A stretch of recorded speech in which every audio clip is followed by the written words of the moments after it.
Musk और Tesla के CEO Elon Musk दुनिया के सबसे अमीर व्यक्ति बन गए हैं। उनकी कुल संपत्ति 185 बिलियन डॉलर यानी करीब 1 खरब 85 अरब डॉलर को पार कर गई है।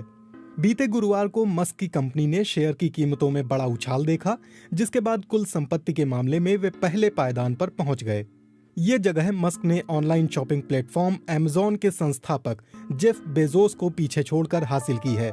जेफ बेजोस साल 2017 से इस स्थान पर थे। मस्क की इलेक्ट्रिक कार कंपनी टेस्ला ने इस साल अपनी मार्केट वैल्यू में काफी वृद्धि की है। बुधवार को ये पहली बार 700 बिलियन डॉलर तक पहुंच गई, जो car company Toyota, Volkswagen, Hyundai, GM और फोर्ड की कुल मार्केट वैल्यू से भी अधिक है। अमेरिका के कई आर्थिक विश्लेषकों ने लिखा है कि अमेरिका में सत्ता बदलने के बाद एलन मस्क की कंपनी का भविष्य और भी सुनहरा हो सकता है। उनका मानना है कि डेमोक्रेट्स के आने से इलेक्ट्रिक कार कंपनी टेस्ला का काम और भी बढ़ेगा, क्योंकि बाइडन की पार्टी ने चुनाव अभियान के दौरान ग्रीन एजेंडा को बढ़ावा देने के लगातार वादे किए थे। एलन मस्क के काम का दायरा सिर्फ भविष्य की कारें बनाने वाली कंपनी तक सीमित नहीं है। उनकी कंपनी टेस्ला इलेक्ट्रिक कारों में लगने वाले पुर्जे और बैटरियां बनाती है, जिन्हें दूसरे कार निर्माताओं को बेचा जाता है। वे घरों में लगने वाले सोलर एनर्जी सिस्टम बनाते हैं, जिसकी मांग वक्त के साथ बढ़ी है। वे एक अंतरिक्ष अन्वेषण कंपनी भी चलाते हैं। साथ ही वे अमेरिका में सुपरफास्ट अंडरग्राउंड ट्रांसपोर्ट सिस्टम का खाका तैयार कर रहे हैं। आज के समय में एलन मस्क की पहचान एक अमेरिकी उद्यमी के तौर पर है, पर उनका जन्म दक्षिण अफ्रीका में हुआ था। उनकी मां मूल रूप से कनाडा की हैं और पिता दक्षिण अफ्रीका के।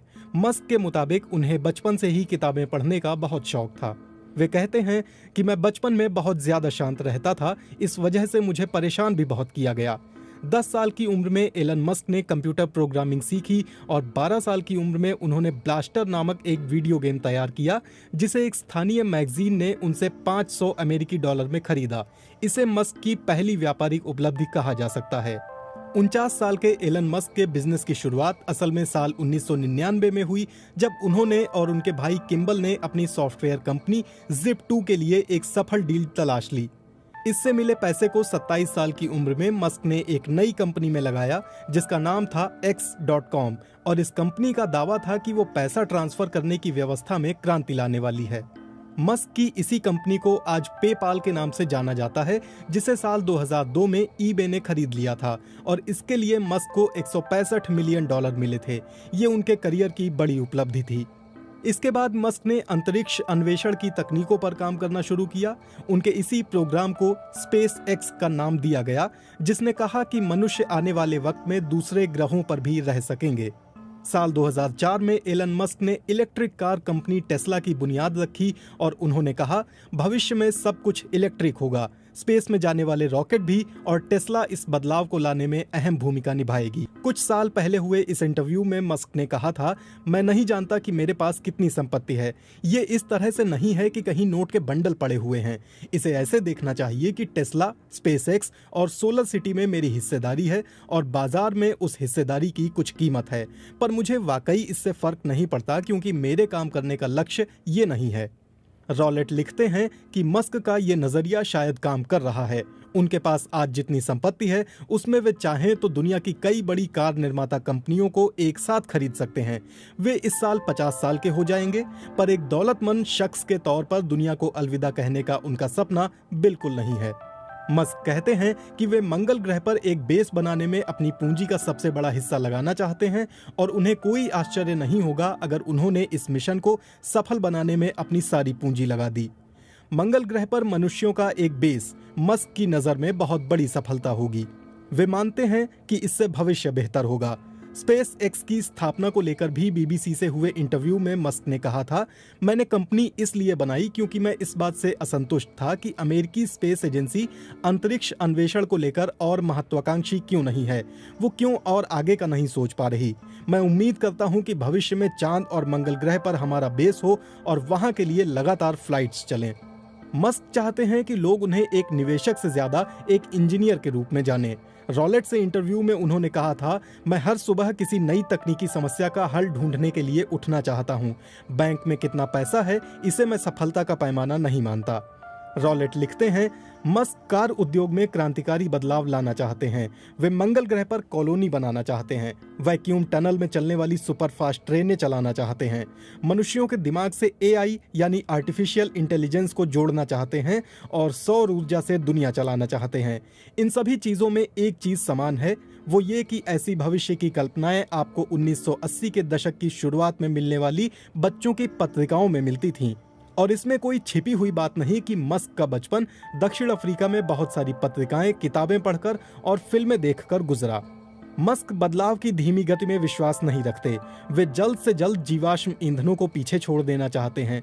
साथ ही मानवता के अस्तित्व को लंबे समय तक बनाए रखने के लिए वे मंगल ग्रह पर उपनिवेश विकसित करने के पक्षधर हैं। एलन मस्क जोखिम उठाने वाले शख्स हैं और उन्होंने ये साबित किया है।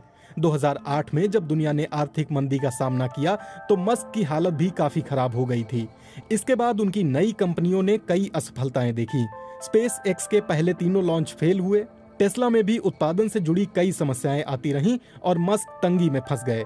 अपने साक्षात्कार में एलन मस्क ने बताया था कि एक वक्त ऐसा भी आया जब उन्हें अपने खर्चों के लिए दोस्तों से पैसे उधार लेने पड़े। पर क्या उन्हें कभी दिवालिया होने का डर नहीं हुआ? इस सवाल के जवाब में एलन मस्क ने जस्टिन रॉलेट से कहा था, ज्यादा से ज्यादा क्या होता, मेरे बच्चों को सरकारी स्कूल में जाना पड़ता, तो इसमें क्या बड़ी बात होती, मैं खुद सरकारी स्कूल में पढ़ा हूं। रॉलेट लिखते हैं, हमारी मुलाकात के दौरान मैंने पाया था कि मस्क एक चीज से जरूर निराश थे और वो थी आलोचनाएं। उनका कहना था कि आलोचनाएं किसी आधार पर होनी चाहिए, पर यहाँ तो लोग खुले तौर पर टेस्ला के डूबने का इंतजार कर रहे हैं। हालांकि उन्होंने कहा कि वे आलोचनाओं की वजह से अपने इरादों में कभी बदलाव नहीं करते। मस्क के मुताबिक जब उन्होंने स्पेसएक्स और टेस्ला की नींव रखी थी तब उन्हें खुद विश्वास नहीं था कि वो इससे पैसा कमा सकेंगे। एलन मस्क को करीब से जानने वाले कहते हैं कि उन्हें काम करने की लत है। टेस्ला मॉडल 3 को तैयार करते समय उन्होंने कहा था कि वे हफ्ते में 120 घंटे काम करते हैं और उसमें उन्हें मजा आता है। कोरोना महामारी के दौरान जब सैन फ्रांसिस्को स्थित उनकी फैक्ट्री को बंद करना पड़ा तो लॉकडाउन के प्रतिबंधों के खिलाफ एलन मस्क खुलकर बोले।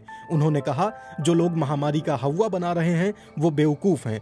उन्होंने घर में रहने के आदेशों को जबरदस्ती बताया और कहा कि कोविड लॉकडाउन संवैधानिक अधिकारों के खिलाफ है। महामारी के दौरान ही एलन मस्क के घर बेटे का जन्म हुआ। इस मौके पर उन्होंने ट्विटर के जरिए दुनिया को बताया कि उन्होंने बेटे का नाम XAE-A12 रखा है। कुछ लोग मानते हैं कि एलन मस्क के मन को पढ़ा नहीं जा सकता और उनके व्यवहार का पूर्वानुमान मुश्किल है, लेकिन इसका उनके काम पर जरा भी असर नहीं दिखता। बतौर उद्यमी वे एक दूरदर्शी इंसान हैं। सितंबर 2020 में उन्होंने कहा कि जल्द ही उनकी कंपनी की सभी कारें सेल्फ ड्राइविंग वाली होंगी। वे अगले 3 वर्षों में सस्ती इलेक्ट्रिक कारें लाने का भी इरादा